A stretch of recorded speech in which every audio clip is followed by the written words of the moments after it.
Good morning दोस्तों। पिछले video में हम लोगों ने ये देखा था कि मोहम्मद शाह के समय में भारत में नए नए राजनीतिक सत्ता के केंद्र अलग अलग स्वतंत्र राज्यों के रूप में अस्तित्व आना शुरू हुआ था। ये उस समय की राजनीति की एक प्रवृत्ति थी कि क्षेत्रीय शक्तियां स्वतंत्र होने लगी थी। हमने ये भी बात किया था कि इसमें 3 तरह के राज्य सृजित हुए थे। एक था उत्तराधिकारी राज्य, जिसमें हमने अवध, हैदराबाद और बंगाल राज्य की बात की थी। दूसरा था विद्रोही राज्य, वो राज्य जो मुगल साम्राज्य के खिलाफ विद्रोह करके, जिनका मुगलों से पहले कोई संबंध नहीं था, उन्होंने उस सत्ता को चुनौती देकर के एक स्वतंत्र राज्य की स्थापना की थी, जिसमें हम लोग बात किए थे मराठे, जाट, सिख, रुहेल। और तीसरा स्वतंत्र राज्य के रूप में हमने बात किया था वो राज्य जो स्वतंत्र रूप से न तो कभी मुगलों से विद्रोह किया और न तो कभी ब्रिटिश प्रांत के या ब्रिटिश राज के हिस्सा रहे। उस परिस्थिति का फायदा उठा करके उन्होंने अपनी राज्य की स्थापना की थी, जिसमें मैसूर था, केरल का राज्य था। पिछले वीडियो में हम लोगों ने यह देखा था कि अवध राज्य कैसे एक स्वतंत्र राज्य के रूप में अस्तित्व बनाया था। उसमें हम लोगों ने यह भी देखा था कि वो कौन सी कॉमन या सामान्य विशेषताएं थी या सामान्य प्रवृत्तियां थी जो इन तीनों ही उत्तराधिकारी राज्यों में व्याप्त थी, और इन्हीं प्रवृत्तियों पर नियंत्रण स्थापित करके कुछ महत्वाकांक्षी प्रांतपतियों ने या गवर्नरों ने अपनी स्वतंत्र राज्य की स्थापना की थी, जिसमें एक नाम सादत खान द्वारा स्थापित 1722 का अवध का राज्य था, जो उत्तर प्रदेश में था, दिल्ली से नजदीक। दूसरा जिस राज्य की उत्तराधिकारी राज्य की आज हम बात करने वाले हैं वो राज्य है हैदराबाद। हैदराबाद आज भी चर्चा में है। यहीं के एक सांसद हैं असीसुद्दीन ओवैसी, उनके वंशजों की बात हम लोग आगे करेंगे। ओवैसी के पूर्वजों की बात हम लोग जब आधुनिक भारत का इतिहास पढ़ेंगे तो उसमें बात करेंगे। वो हैदराबाद जहाँ पे 4 मीनार है, वो हैदराबाद जो आंध्र प्रदेश और तेलंगाना दोनों का राजधानी भी है।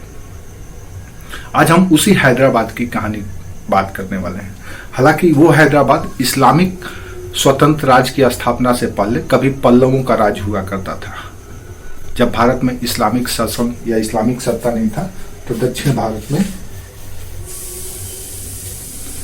वो कभी पल्लवों का राज हुआ करता था, पल्लवों का क्षेत्र हुआ करता था। मुगलों के समय में उत्तराधिकारी राज्य के रूप में हैदराबाद का उदय कैसे हुआ, हैदराबाद कैसे फाइनली 1798 में सहायक संधि करके अपने स्वतंत्र अस्तित्व को खो दिया, ये सारी कहानी आज हम लोग बात करने वाले हैं। इस पे आपसे सवाल पूछे जा सकते हैं।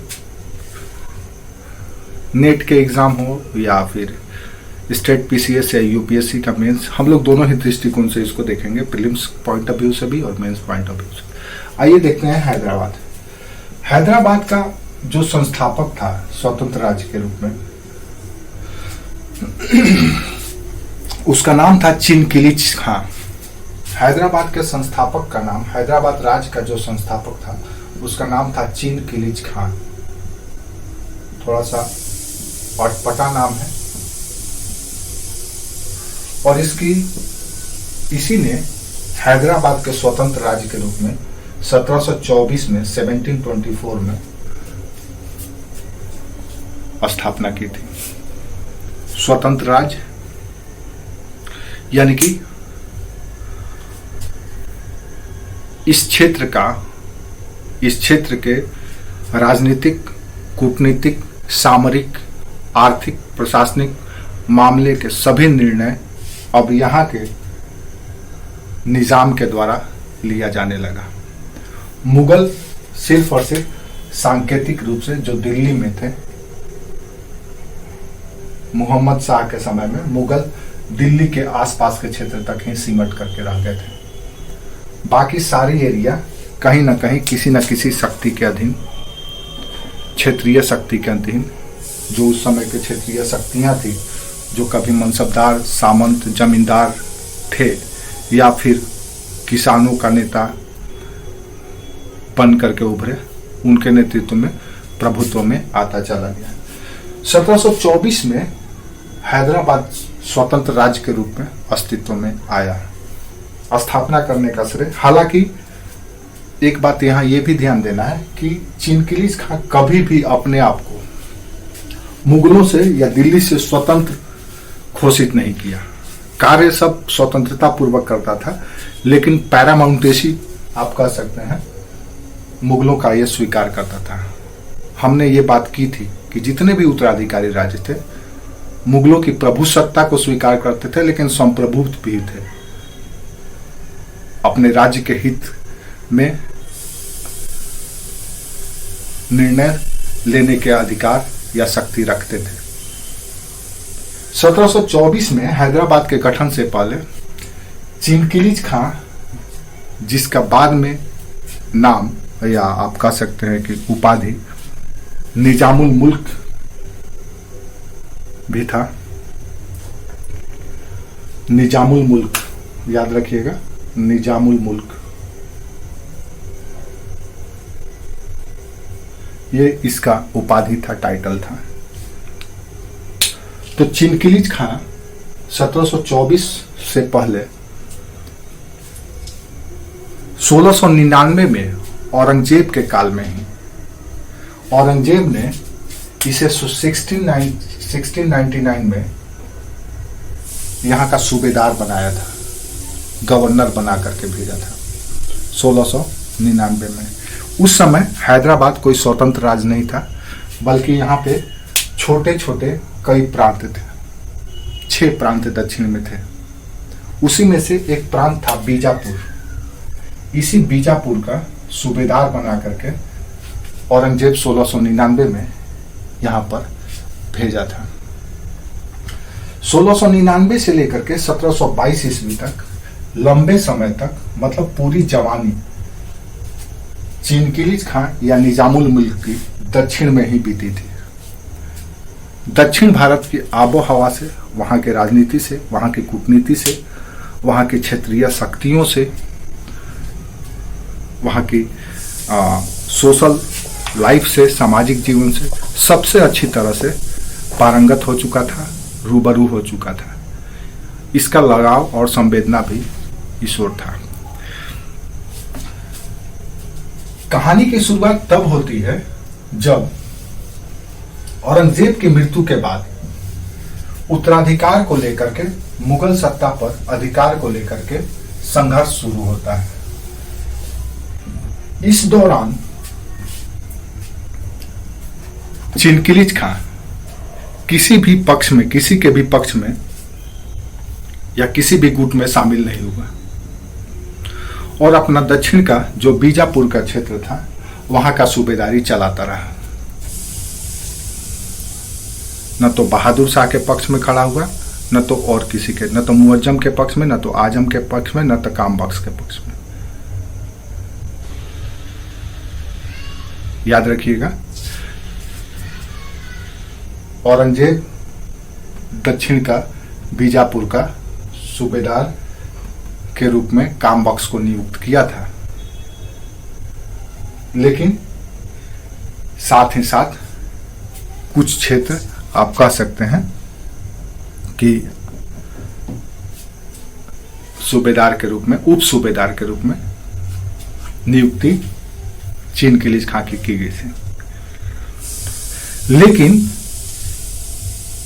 जब बहादुर शाह के मृत्यु के उपरांत पुनः सत्ता के लिए संघर्ष हुआ तो चिनकिलिज खां फर्रुखसियर के साथ खड़ा हुआ और जहांदार शाह के खिलाफ फर्रुखसियर का समर्थन किया था। इससे खुश होकर के फर्रुखसियर ने उसे दक्षिण के 6 सूबे, जो छोटे छोटे बीजापुर, गोलकुंडा, बरार, अहमदनगर, ये सारे सूबों का उसको सूबेदार बना दिया था। जब फर्रुखसियर 1713 में मुगल बादशाह बना तो चिनकिलिज खां उसको सपोर्ट किया था उत्तराधिकार के युद्ध में। तो खुश होकर के दक्षिण के जितने भी सूबे थे उन सबों का सूबेदार बना दिया।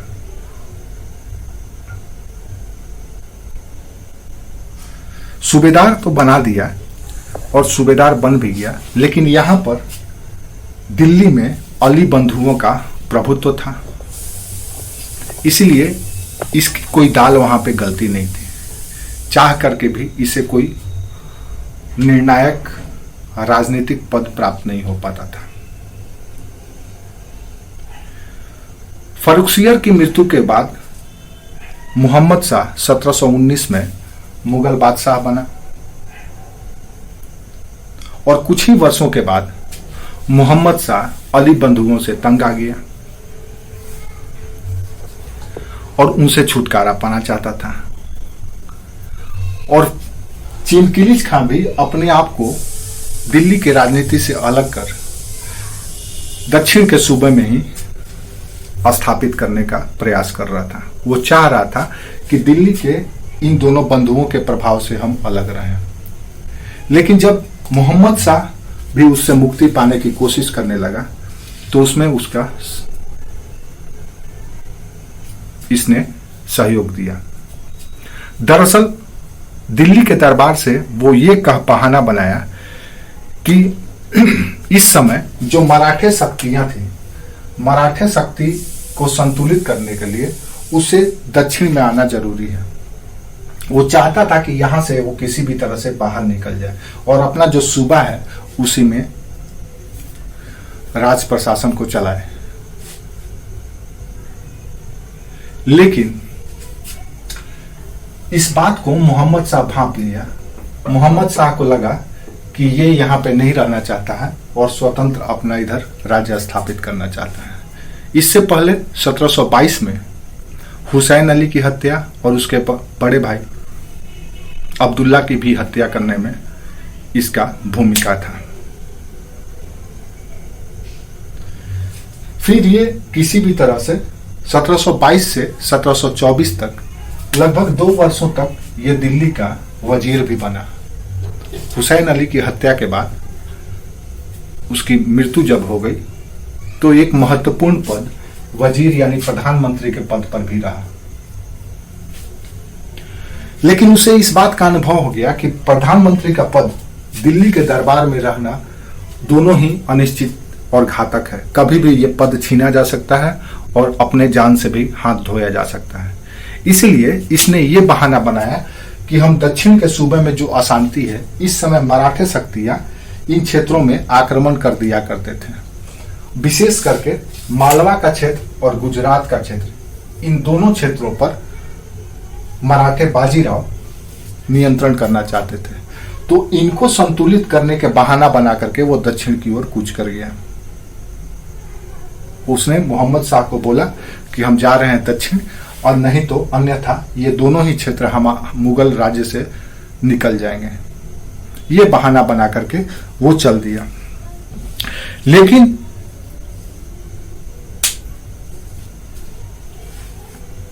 ये मोहम्मद शाह को चिनकिलिज खां या निजामुल मुल्क की निर्णय पसंद नहीं आई और उसने निजामुल मुल्क के खिलाफ या चिनकिलिज खां के खिलाफ मुबारिज खां नामक अपने एक अमीर को भेजा, अपने सरदार को भेजा, और मुबारिज खां तथा निजामुल मुल्क के बीच युद्ध हुआ, जिसमें निजामुल मुल्क का सहयोग बाजीराव ने भी किया था, और दोनों ने मिलकर के सकूर खेड़ा का युद्ध 1724 में हुआ, और उस युद्ध में मुबारिज खां को, जो मोहम्मद शाह का प्रतिनिधि था, पराजित कर दिया।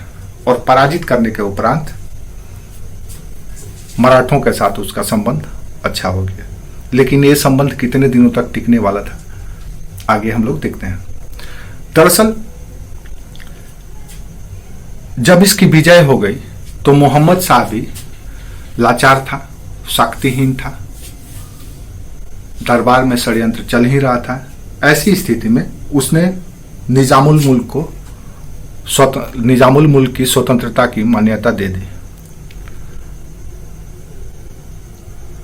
तो दिल्ली के राजनीति से वर्ष 1724 में निजामुल मुल्क या चिनकिलीज खां अपने राज्य की स्थापना कर ली। अब इसे इस मोर्चे पर कोई चुनौती नहीं था। अब इसके समक्ष जो चुनौती था वो था मराठे।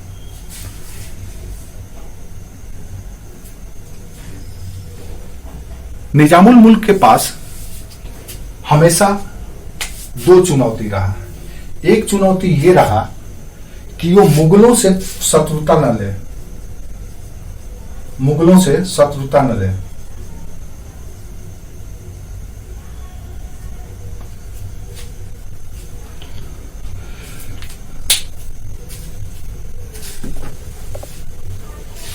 किसके वजह से? मराठों के वजह से। क्योंकि मराठे पूरे भारत पर धीरे धीरे अपना प्रभाव स्थापित कर रहे थे। कोई भी भारत का ऐसा क्षेत्र नहीं था जहां पे मराठे आक्रमण नहीं करते थे। बंगाल तक से पहुंच गए थे। बंगाल से भी वो चौथ और सरदेशमुखी लिया करते थे। दक्षिण की तो बात ही क्या है, मुगल दिल्ली के आसपास तक ही सिमटे हुए थे। तो इसीलिए वो सीधे मराठों का भी समर्थन नहीं करता था। वो कूटनीतिक रूप से बीच का रास्ता निकाल करके अपने प्रांतों को, अपने क्षेत्रों को सुरक्षित रखना चाहता था। तो इसके सामने दो चुनौती था। एक तो मुगलों से शत्रुता न ले, दूसरा मराठों को दक्षिण में ज्यादा शक्तिशाली न होने दे, मराठों का शक्ति संतुलित रखे। इन्हीं दोनों रणनीतियों पर चिनकिलीज खां काम करता रहा। कब तक? जब तक 1728 में मराठों के साथ, बाजीराव के साथ इसका युद्ध नहीं हुआ। इसका चेहरा उस समय स्पष्ट हो गया कि यह मराठे का मित्र है कि नहीं है, जब मराठों ने कर्नाटक के राज्य पर हमला कर दिया। कर्नाटक यहां पे एक छोटा सा राज्य था। इस राज्य पर मराठों ने आक्रमण कर दिया। अब निजामुल मुल्क के पास ये डर था कि अगर आज मराठे कर्नाटक को अपने कब्जे में ले लेते हैं, उस पर नियंत्रण स्थापित कर लेते हैं, तो कल को उसके राज्य में भी प्रवेश कर सकते हैं। इसलिए उसने कर्नाटक के नवाब का मदद किया। इससे बाजीराव को धक्का लगा। बाजीराव बाजीराव पेशवा थे मराठों के। मराठे उस समय उस शक्ति की तरह थे कि जहां भी पहुंच जाते थे इन्हीं की जयकारी होती थी, इनके आगे कोई भी नहीं था। भले ही पूरे भारत में इनकी सत्ता नहीं थी, लेकिन अखिल भारतीय शक्ति के दावेदार यही थे और कोशिश कर रहे थे। और अगर थर्ड पानीपत का युद्ध नहीं होता 1761 का और मराठे पराजित नहीं होते, तो पूरे भारत पर मराठों का शासन हो जाता। तो मराठे इस कोशिश में थे और अपनी शक्ति अर्जित कर रहे थे। अधिक से अधिक क्षेत्रों को पराजित करके उनसे अपना सुपरमेसी या सर्वोच्चता स्वीकार कराते थे और उसके बदले में चौथ और सरदेशमुखी लेकर के उनको, उनके अस्तित्व को बनाए रखते थे। उनका अंतिम मकसद यहां पे पहुंचना था, दिल्ली में पहुंचना था। लेकिन बदनसीबी कही है कि वो उस सत्ता पर फाइनली नहीं पहुंच पाए। तो कर्नाटक में जब चिनकिरीज खान ने इस युद्ध में जब कर्नाटक के राज्य को मदद दिया तो मराठे के निगाह पर ये चढ़ गए। अब मराठे इनसे नाराज हो गए और इसके वजह से 1728 में बाजीराव ने पालखेड़ा नामक युद्ध में चिनकिलीज खां को पराजित कर दिया। पालखेड़ा के युद्ध में चिनकिलीज खां को पराजित किया। पराजित करने के उपरांत एक समझौता हुआ जिसका नाम था सीवगांव की संधि। पालखेड़ा के युद्ध हुआ और इसमें संधि जो हुआ पराजय के उपरांत, उस संधि का नाम था सीवखेड़ा की संधि। 1728 में हुआ यह। इस संधि के अनुसार हैदराबाद के निजामुल मुल्क चौथ और सरदेशमुखी देने के लिए तैयार हो गया। तो कुल मिला जुला करके मराठों की प्रभुता यहां पर स्थापित हो गई। मराठे किसी राज्य को सीधे कैप्चर नहीं करते थे, वो लूटते थे, पराजित करते थे और अपने क्षेत्र में चले जाते थे।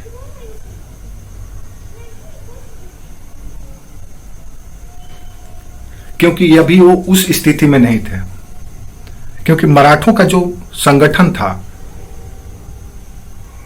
वो किसी एक व्यक्ति के नहीं था, बल्कि कई, आप कह सकते हैं, संघों का या ग्रुप था। जो लड़ाकू ग्रुप होते हैं उन ग्रुपों को मिल करके मराठे बने हुए थे, कई सरदारों को मिल करके। तो इसीलिए अभी एक ऐसा कोई व्यक्ति नहीं आया था, शिवाजी के बाद कोई ऐसा व्यक्ति नहीं हुआ जो पूरे मराठे को रिप्रेजेंट करता हो। जब पेशवाओं ने, जो प्रधानमंत्री कहलाते थे पेशवा, जब पेशवाओं ने मराठों की शक्ति को समृद्ध करना शुरू किया तो उस समय मराठा कई सरदारों के गुट हुआ करते थे। तो इसलिए चौथ और सरदेशमुखी रख लेते थे और कुछ क्षेत्रों को वो अपने अपने सरदारों को दे देते थे। कोई अखिल भारतीय राज्य का भी कॉन्सेप्ट नहीं बन पाया था, अभी ये प्रयासरत थे। तो शिवखेड़ा की संधि के बाद चौथ और सरदेशमुखी देने के लिए ये तैयार हो गए। उसके बाद से वर्ष 1748 में निजामुल मुल्क की मृत्यु हो जाती है। लेकिन निजामुल मुल्क ने अपने शासनकाल में जो सबसे महत्वपूर्ण कार्य किया था वो ये किया था कि प्रशासन का एकीकरण, योग्यता के आधार पर नियुक्ति, धर्मनिरपेक्ष या सेकुलर या सहिष्णु व्यवहार, मनसबदार, जमींदार, जागीरदारों पर नियंत्रण, इन समूह के माध्यम से लगभग वो 24 वर्षों तक अपने राज्य को अस्थायित्व देने में सफल रहा, जिसके बारे में हम लोग पहले ही वीडियो में चर्चा कर चुके हैं कि ये तीनों ही राज्यों ने इस तरह की प्रवृत्तियों को नियंत्रित किया था और इसके नियंत्रण के उपरांत ही अपनी स्वतंत्र राज्य की स्थापना की थी।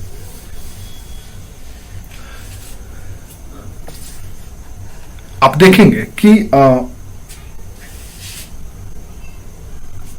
चिनकिलीज खां या निजामुल मुल्क का जो दीवान था, उस दीवान का नाम पूरनचंद था, जो एक हिंदू था, पूरनचंद। अब आप इससे समझ सकते हैं कि इसका जो वित्त मंत्री है, फिनांस मिनिस्टर, दीवान दरअसल राजस्व विभाग का प्रमुख होता था, राजस्व की वसूली यही करता था, पूरनचंद था।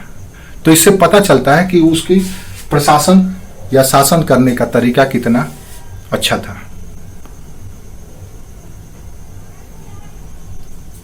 तो इस मामले में ये लगभग 24 वर्षों तक प्रशासनिक एकीकरण, राज्य में शांति और व्यवस्था बनाए रखना, राजस्व व्यवस्था को दुरुस्त करना, सेना का सुदृढ़ीकरण, सेना का सशक्तिकरण करना, ये सारे कार्यों के माध्यम से बना रहा। कुल मिला जुला करके कूटनीतिक रूप से और राजनीतिक रूप से दोनों ही तरह से चिनकिलीज खां एक सफल शासक साबित हुआ। लेकिन उसके उत्तराधिकारी, ये राज्य तभी निरंतर रह सकता था जब इसके उत्तराधिकारी भी काबिल होते। चिंकिलीज खां के मृत्यु के बाद उसका पुत्र नासिर जंग और उसका भतीजा मुजफ्फर जंग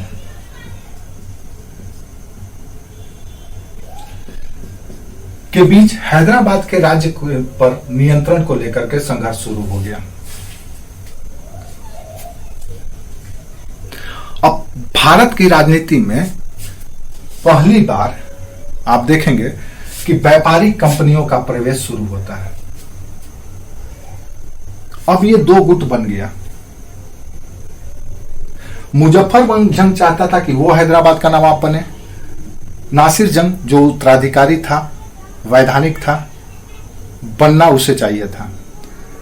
इस समय फ्रांसीसी कंपनी का गवर्नर था डुप्ले। डुप्ले ने मुजफ्फर जंग की मदद की इस आशा से कि अगर ये जीत जाएगा तो उसके बदले में उससे कुछ प्राप्त होगा। तो जब डुप्ले ने मुजफ्फर जंग की मदद की तो स्वाभाविक है कि अंग्रेज इसकी मदद करते। इन दोनों के बीच में युद्ध हुआ और युद्ध में निजामुल मुल्क के बाद नासिर जंग युद्ध में 1750 में मारा गया।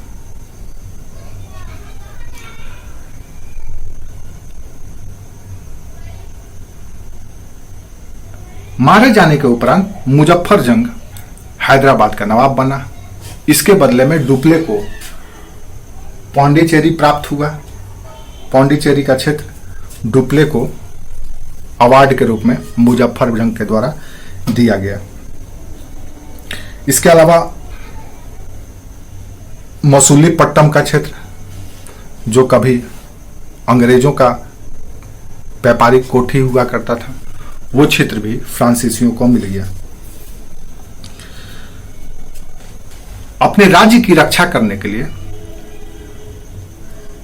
ताकि मराठों से और कर्नाटक से, अंग्रेजों से अपने राज्य की रक्षा करने के लिए मुजफ्फर जंग ने सेना की एक टुकड़ी दरबार में रखवाई। कि कौन सी सेना? फ्रांसीसियों की सेना। और उसका प्रमुख था बुस्सी। जनरल बुस्सी के नियंत्रण में सेना का एक टुकड़ी हैदराबाद के दरबार में कोर्ट में स्थापित कर दिया गया। अब यहीं से व्यापारिक कंपनी की सेना यहां के राजनीति में सीधे प्रवेश कर गई। राज दरबार में रहने लगी। नवाब के हर एक गतिविधि पर निगाह रखने लगी। क्यों हुआ?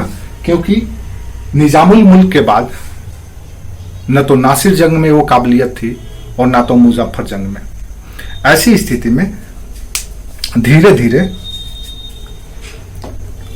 स्थिति खराब होने लगा और 1798 के आते आते हैदराबाद वेलेस्ली का सहायक संधि स्वीकार कर लिया। भारत का वो पहला राज्य बना 1798 में जो वेलेस्ली का सहायक संधि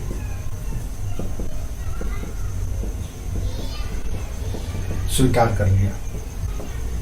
और सहायक संधि क्या है, इसकी शर्तें क्या थी, ये हम किसी और वीडियो में बात करेंगे। और इस तरह से जो एक स्वतंत्र संप्रभु राज्य की स्थापना निजामुल मुल्क या चिंकिलीज खां के द्वारा की गई थी, कुछ ही वर्षों के बाद, लगभग 74 वर्षों के बाद अपना अस्तित्व खो दिया। धीरे धीरे जब अंग्रेजों ने दक्षिण पर अपना कब्जा करना शुरू किया तो ये मद्रास प्रेसिडेंसी का हिस्सा बन गया और इस तरह से हैदराबाद का स्वतंत्र अस्तित्व समाप्त हो गया। इससे सवाल प्रीलिम्स में ये सारे सवाल पूछे जा सकते हैं। स्टेट पीसीएस के एग्जाम में, मेंस में सवाल पूछा जा सकता है कि हैदराबाद के निर्माण में निजामुल मुल्क या चिनकिलिस खां की क्या भूमिका थी, कैसे ये राज्य स्थापित हुआ था। तो जो कॉमन बात हम लोग पिछले वीडियो में कर चुके थे, जो सहायक परिस्थितियां जिसकी बात हम लोग पिछले वीडियो में कर चुके हैं, वो सारे बातें तो करना ही है। इंडिविजुअल लेवल पर जो बात करना है वो 3-4 बातें करनी है। एक तो मराठों के साथ, दूसरा मुगलों के साथ संबंध। ये 2 बातें आपको बतानी है कि कैसे मुगलों से स्वतंत्र होकर के इसने अपना राज्य स्थापित किया और बनाए हुए राज्य को कैसे निरंतर बनाए रखने के लिए कौन सी कूटनीति इसने अपनाई थी। तो एक ही मुख्यतः 2 युद्ध, एक मुबारिज खां के साथ मुगलों के खिलाफ जो राज्य स्थापना के समय ही हुआ था, दूसरा 4 वर्ष बाद मराठों के साथ निजामुल मुल्क की हुई, और उसके बाद फिर ये खुद अपने आंतरिक कलह में उलझ करके रह गया अपने उत्तराधिकार को लेकर के। जैसे मुगल दरबार अपने उत्तराधिकार को लेकर के आंतरिक षड्यंत्र और विद्रोह में उलझ करके रह गया, उसी तरह से मराठे भी, और फाइनली ये सहायक संधि करके अपने आप को धीरे धीरे कमजोर कर लिए। तो हैदराबाद के उदय की कहानी ये थी।